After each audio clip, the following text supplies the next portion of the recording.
Welcome back, my pretties, to a sit down Sam After Dark. It's been a hot minute since we've done a sit down because I've been doing these Sam After Dark documentaries, which I hope you have been liking. I'm figuring things out. So hopefully, I can start getting things better and better as I go along. But I thought that last documentary was pretty good. I think that was my favorite one out of all of the ones I've done about the ghost at sea. So if you haven't, the Penfield Reef ghost at the lighthouse. So if you haven't checked that video out, be sure to check that out. But today's video is, I'm going to read a story about California. Now, I pulled up an article and I thought this was really interesting. So it says, a guide to California's monsters and mythical creatures. From serpent-like sea creatures to tall, hairy beings skulking through the forest, many monsters and mythical creatures lurk in California. Ooh. So, sorry, California. It says, when in California, don't check for monsters under your bed. These mythical creatures roam your backyard. Sleep with one eye open because monsters are skulking all through the night. Beware. Bigfoot prowls the forests of California. Chupacabra rushes over from the tails of Mexico. The dark watchers haunt the glimmering waters of Avila Beach. Ocean serpents swim from the depths of despair in the Pacific, haunting you upon reaching the majestic Malibu beach. Or so you thought, it was only a beach lover's haven. Okay, so if any of y'all have been to the beaches and experienced anything, let me know. That sounds scary. I don't know. That just a little scary to me. Okay, and then it says, even the best California lakes are not shy from harboring their own mythical creatures. From Cali's own version of the Loch Ness Monster, Tahoe Tessie, to Lake Elsinore's Elsie, these creatures continue creeping on land, in water, and in the air. California is even known for fostering mythical sea creatures dating back to prehistoric times, such as the gigantic megalodon shark bathing near the California coastline. So everybody has heard of megalodon. Me and my son are actually obsessed with the megalodon because I think he's still out there. I think there's a megalodon still out there somewhere in the depths of the ocean because, we've only discovered 5% of the ocean. And it's massive. And it's deep. I'm just saying. There's no telling what's down there. Not only in the Golden State home to these strange beings, but it also is the land of strange laws. Essentially, from the laws of the land to the depths of the waters, sinister obscurities make their way into the norms of everyday living. Sit back and try to relax as you learn about the American mythical creatures that make their way through the Golden State. Alright, buckle up. Okay, Bigfoot. And that's weird because I'm fixing to do a documentary on Bigfoot for Sam After Dark documentary. I'm excited because I love Bigfoot. I have a Bigfoot video, by the way, where I tried to go and find Bigfoot because my cousin supposedly was out hunting and saw two weird creatures that he cannot explain. And he's been hunting since, I don't know, he was a teenager. I mean, he's been hunting a long time and has never experienced something like what he saw. So it was enough to shake him up a little bit. Yeah. So you can go back and, well, I might can put it in the end of this video in the end screen or whatever you call it. So I'll link it. I'll link it. I didn't find him, by the way, but I just went on a little adventure trying to find Bigfoot. Okay, Bigfoot, Sasquatch, Yeti, Yeren, Yowie. This creature adorns many names and an elusive history. In 1958, the legend began when journalist Andrew Genzoli featured a letter sent in from one of his readers regarding Bigfoot in the Humboldt Times. The letter clearly stated that loggers at the time were coming across mysteriously humongous footprints, unman-like footprints in Northern California. Although Genzoli never gave the letter much thought, he hoped it would be a fun anecdote for his readers. However, the response from the readers was intense. Colleague and fellow journalist Betty Allen jumped on the wagon along with Genzoli, publishing another article regarding the footprint, claiming that the witnesses named it Bigfoot. And so it began. Almost 9 years after the first sighting of Bigfoot in Willow Creek, footage was released that visibly showed a creature roaming the same area. The footage was subject to various tests from many experts to determine the authenticity. To this day, there's no official decision on whether the video is real or fake, thus leaving room for imagination. And I'm assuming that is the that's the very famous video from oh my gosh, what was it? I know their names. Patterson and Gimlin.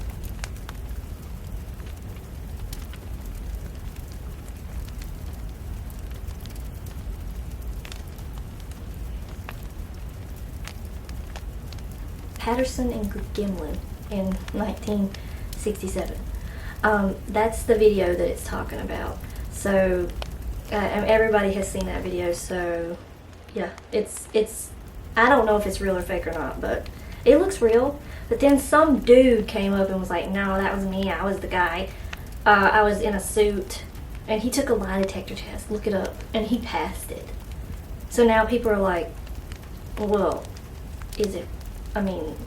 what?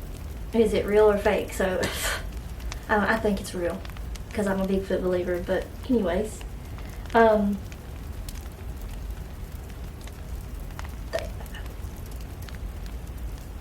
Anyways, just stuff that always happens. My son is napping right now, so it's not him, so I don't know. Nevertheless, the Bigfoot obsession grew amongst Californians. The legend strung a series of similar sightings. According to the Travel Channel, the Golden State ranked second in the states among Bigfoot sightings, with 1,697 sightings recorded. California is the place to go to connect with mythical creatures such as that. Let's see. The next one is the chupacabra. The origins of the name are unclear to this day. Puerto Rican newspapers began officially using the term El Chupacabra in 1992, but sources date the term going back further than that. The literal translation of the word means goat sucker, and that sure is something to be scared of.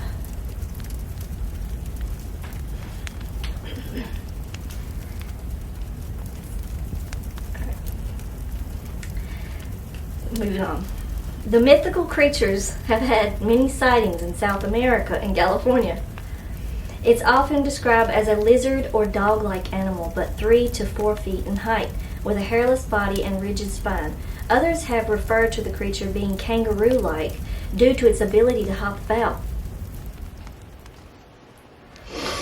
I'm okay. I'm alright. I'm gonna, okay. Reports have identified the cool mythical creatures as rather large rat-like beings, while others compare them to the cousin of gargoyles with wings. The descriptions are many, but none have come to a final conclusion as to what this horrific creature who terrorizes humans and animals actually resembles. Tiny but mighty, okay? The chupacabra have been responsible for livestock mutilation and bloody corpses along many areas in Southern California. Reports even stated sightings all the way to North Cal. Legend has it that these creatures don't bleed when shot and have a condition known as paralytic gaze, which is mainly attributed to vampires. So, The chupacabra is a animal form of a vampire. I solved it. That's what it is. And it can't grow hair because there's no blood flow in the skin, right?